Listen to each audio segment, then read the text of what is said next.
موسیٰ علیہ السلام نے پوچھا یا اللہ جب تو ناراض ہوتا ہے ہمیں کیسے پتہ چلے کہ تو آج کل اپنے بندوں سے ناراض ہے؟ تو اللہ تعالیٰ نے فرمایا جب میں ناراض ہوتا ہوں حکومت بے وقوفوں کو دیتا ہوں، اجعل الملک فی صفہائہم، حکومت بے وقوفوں کو دیتا ہوں، والمال فی بخلائہم، اور پیسہ بخیلوں کو دیتا ہوں جو ذرا گن گن کے خوش ہوتے رہیں، اور بارشیں بے وقت کرتے ہیں، بارشیں بے موسم کی ہو جاتی ہیں، پیسہ بخیلوں کے پاس، حکومت نکموں کے پاس۔ کہ اللہ جب تو راضی ہوتا ہے تو اس کی کیا نشانی؟ کہ اس کی نشانی یہ ہے کہ اجعل الملک فی حلمائہم، حکومت سمجھدار اور نیک لوگوں کو دیتا ہوں، والمال فی سمحائہم، اور پیسہ سخیوں کو دیتا ہوں، اور بارشیں وقت پہ کرتا ہوں۔ تو موسیٰ سمجھو میں اپنے بندوں سے راضی ہو چکا۔ تو اطعام الطعام میں اشارہ ہے سخی بنو، سخی بنو۔ اللہ تعالیٰ کی ایک وی آئی پی جنت ہے جس کا نام ہے جنت الفردوس۔ اللہ نے باقی جنتیں بنائیں کن کن کن، جنت الفردوس بنائی اپنے ہاتھوں سے۔ کیا چیز بنائی ہوگی؟ تو اللہ نے کہا وعزتی وجلالی لا یجاورنی فیکی بخیل، اے جنت مجھے اپنے عزت و جلال کی قسم تیرے اندر بخیل نہیں جا سکتا، مرد یا عورت بخیل نہیں جا سکتا، سخی جائے گا، بخیل نہیں جا سکتا۔ بخیل سے اللہ کی دوستی لگ نہیں سکتی اور سخی سے ٹوٹ نہیں سکتی۔ شیطان کہتا ہے میں عبادت گزار اور بخیل ہو تو مجھے کوئی ڈر نہیں لگتا، یہ آپ پہ ہی ماریا جائے گا، یہ کہتے ہیں آپ پہ ہی جا بیٹھانا ہے، یہ جو پیسے کی کشش ہے اس کو مار دے گی۔ اور نافرمان سخی سے ڈرتا رہتا ہوں کہ پتہ نہیں کب بخشا جائے، پتہ نہیں کب بخشا جائے، کب سخاوت کو اللہ پسند کر کے چلو پار کرتے۔ اچھا، جبریل پوچھتے ہیں یا رسول اللہ مل ایمان، ایمان کیا ہے؟ تو آپ نے فرمایا ان تؤمن باللہ وملائکتہ وکتبہ ورسلہ وبالبعث بعد الموت۔ ایمان عقیدہ، اللہ پر، فرشتوں پر، کتابوں پر، رسولوں پر، موت کے بعد کی زندگی۔ یہ مدینے کا سوال ہے۔ اب آخری حج کا سوال ہے یا رسول اللہ مل ایمان۔ پہلے سوال کرنے والے جبریل ہیں اور یہ سوال کرنے والے عمر بن عبس ہیں۔ یا رسول اللہ مل ایمان، ایمان کیا ہے؟ تو آپ نے کیا جواب دیا؟ الصبر والسماحہ، الصبر والسماحہ۔ اب چھت بتا رہے ہیں کہ ایمان یہ ہے صبر کر اور معاف کر، صبر کر اور معاف کر۔ میرے بھائی بہنوں، میرے رب کی قسم، جیسے یہ ہے نا وجعلنا من الماء كل شيء حي افلا يؤمنون، اللہ نے ہر جاندار کا لازمی جز پانی بنایا۔ پانی نکال دو تو آدمی مر جاتا، ڈی ہائیڈریشن سے موت واقع ہو جاتی۔ ہر جاندار کا لازمی جز پانی، دین کی تمام صفات کا لازمی جز صبر، صبر نکال دو تو سارا دین کچرا بن جاتا، صبر نکال دو۔ تو میرے نبی نے فرمایا ایمان کیا ہے؟ صبر کرو، معاف کرو۔ معاف وہی کرے گا جو صبر کرے گا، جسے صبر نہیں آتا اسے معاف کرنا بھی نہیں آتا۔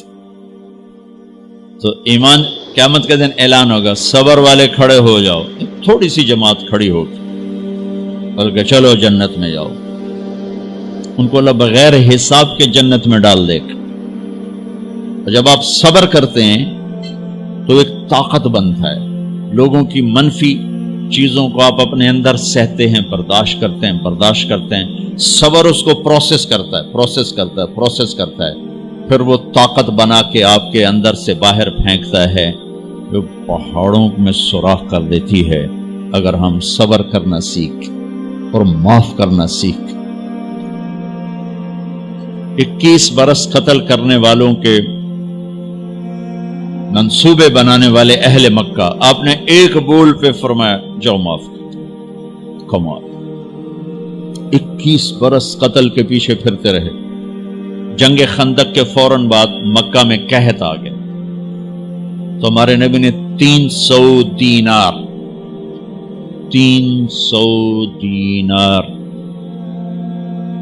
10-15 لاکھ روپیہ بنتا ہے، آپ نے مکے میں ابو سفیان کو بھجوایا جو جنگ خندق کا سالار بن کے آیا تھا. آپ نے کہا مکے والوں میں کہتا ہے ان کو کھانے کھلاؤ میری طرف سے. تو ابو سفیان کہنے لگے واہ محمد تیرے قربان جاؤں، ہم تجھے قتل کرنے کے پیچھے پھر رہے ہیں، تو ہمیں کھانے کھلاتا پھرتا ہے. یہ میرے نبی کے اخلاق ہے، میرے نبی کو معاف کرنا ہے.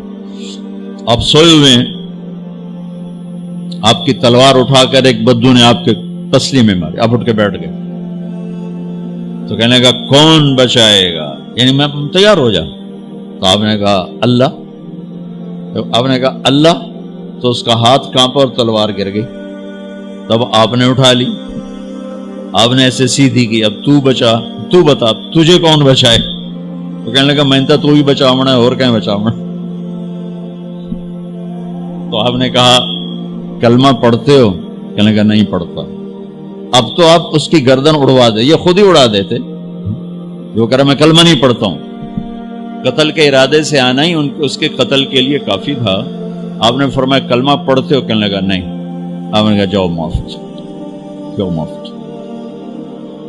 صحابہ کے سامنے جاؤ معاف ہو جاؤ. انسان اور خطا لازمی ہے، اگر معاف کرنا نہ سیکھا تو ہم خود ہی دکھی ہو کے رہ جائیں گے. لوگوں کے زخم بھلا دو، اللہ پہ ڈال دو، اللہ صلہ دے گا، زندگی پرسکون ہو جائے گی. دیکھو ہم اپنے یہ کرتے پر داغ نہیں لگنے دیتے، اپنے بس سے داغ. کھانا کھانے بیٹھو نیپکن، یہ دیکھو ابھی نیپکن پڑے ہوئے، رکھو اگو رکھو توڑے چولے تو کوئی سالن نہ ڈھے پگے، ٹھیک یہ تو پھر بھی دھل جائے گا. لیکن یہاں داغ لگا، کبھی نفرت کا، کبھی غصے کا، کبھی انتقام کا، کبھی حسد کا، کبھی بغض کا، کبھی کینے کا. انسان سب سے زیادہ اپنی ذات سے محبت کرتا ہے. یہ معمولی سے کپڑے کو داغ سے بچاتے ہو، جو سب سے قیمتی چیز ہے دل جو بادشاہ ہے، اسے بھی تو صاف ستھرا رکھو. جیسے ہم لاکھ زور لگا لیں، ہم کپڑے کو میل سے نہیں بچا سکتے. لاکھ زور لگا لو، لوگوں کے منفی رویے آپ کو توڑے بغیر نہیں چھوڑیں گے. لہذا کیا کرو؟ نبی والا معاف کرو، معاف کرو، دل کو صاف کرو، دل کو صاف کرو، دل کو صاف کرو، صبر کرو، معاف کرو. میرے نبی نے فرمایا، میرے بیٹے انس ایک بہت بڑی سنت بتاؤں، بہت بڑی سنت. داڑھی سنت ہے، پگڑی سنت ہے، سفید لباس سنت ہے. بہت بڑے کا لفظ مجھے یہیں یاد ہے، ہو سکتا ہے کہیں اور بھی ہو.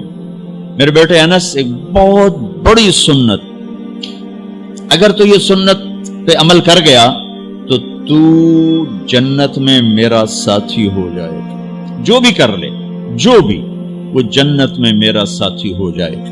ذالک من سنتی ومن احب سنتی فقد احبنی ومن احبنی کان معی فی الجنہ.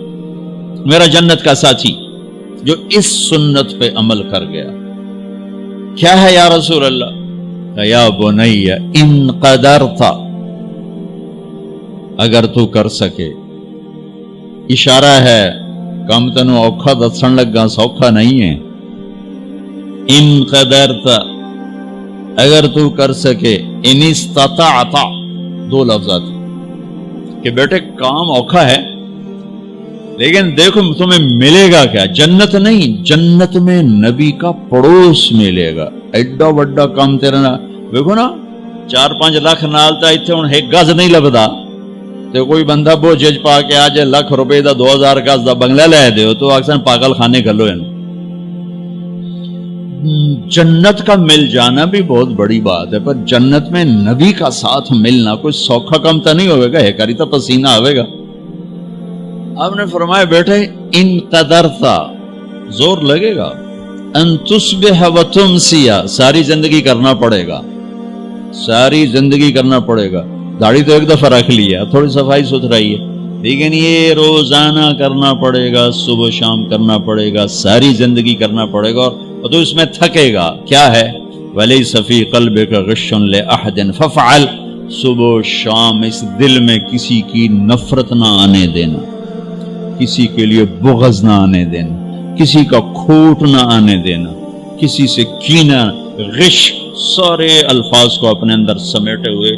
اور میرے نبی کی عجیب بات، لے احد، لے احد، لے احد، کسی بھی انسان، مسلمان نہیں کہا، مومن نہیں کہا، نیک آدمی، نیک عورت نہیں، کسی بھی انسان، لے احدن۔ آج لے احد 7 ارب انسانوں پہ بولا جا رہا ہے۔ میرے نبی فرما رہے ہیں، میرے بیٹے دنیا کے تمام انسانوں سے دل صاف رکھنا، کیا ہوگا؟